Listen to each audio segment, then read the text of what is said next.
According to a report released by the UNESCO Institute for Statistics, literacy rates for adults and youth continue to rise. In 2011, Stats SA census found that almost 92% of South Africans can read and write. It also found that illiteracy rates dropped by 9% in the same period. Let's talk more about this now. We have with us Rees, Chief Operations Officer at MediaWorks. That is an adult education and training provider. Rob, thank you very much for your time this morning. The figures that we're looking at worldwide, let's just take a sort of very quickly of what literacy rates are at the moment. Thank you, Vic. It's quite staggering. I mean, UNESCO releases the numbers around 781 million illiterate people in the world, 16% of the world's population. So that is exceptionally high. And when one looks at that, one looks at the youth illiteracy component being 126 million.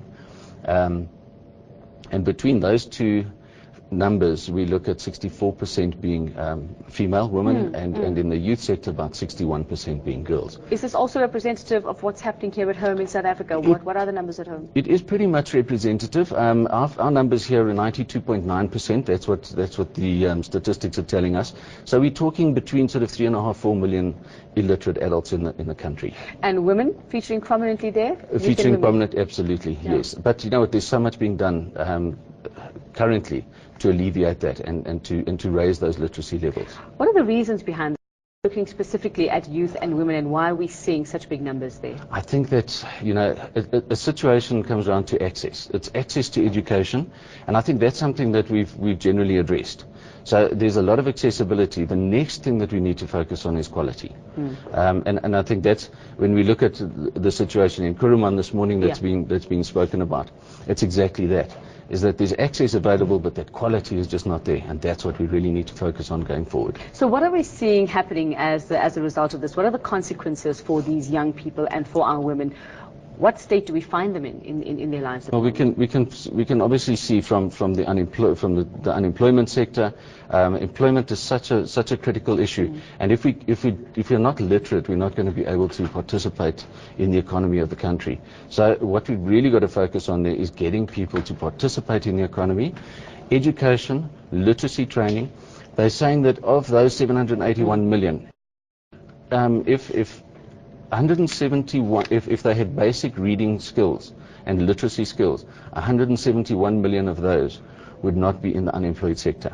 So that's where we've really got to focus. So what are our major programs? What are the programs that you guys run? We run a number of programs. Our access to literacy training runs through a multimedia or a face-to-face intervention, and that we run right throughout community centres. We run through major corporate sponsors as well, and organizations that are willing to put forward for adult literacy and make sure that these things take place in the country. And it's the benefit of the individuals as well as obviously to the organizations. Are you taking it to them? Like, I mean, some areas are very difficult to reach. The message doesn't get to rural areas where you're probably finding your numbers growing. So how do you manage to reach those who most need it?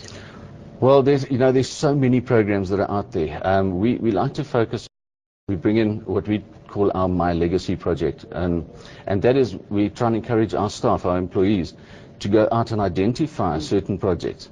One of those being an example out close to the Henops River, the Lariba Spa and Resort. That was formulated by one of our project managers, Elsie de Villiers, as well as WHM Labour Law Advisors, and together they got together and they've created a twice a week classroom scenario, both for employees of the spa and resort as well as for domestic workers in the surrounds and in the community. And are you noticing a change in the quality of life for these? Absolutely, without a doubt. And I think what you're looking at is because they're becoming more educated and more literate, they're able to think about things, read information and understand that for themselves, question and not just follow blindly. Okay, so better life for all. Thank you very much for that insight. Rees, Chief Operations Officer at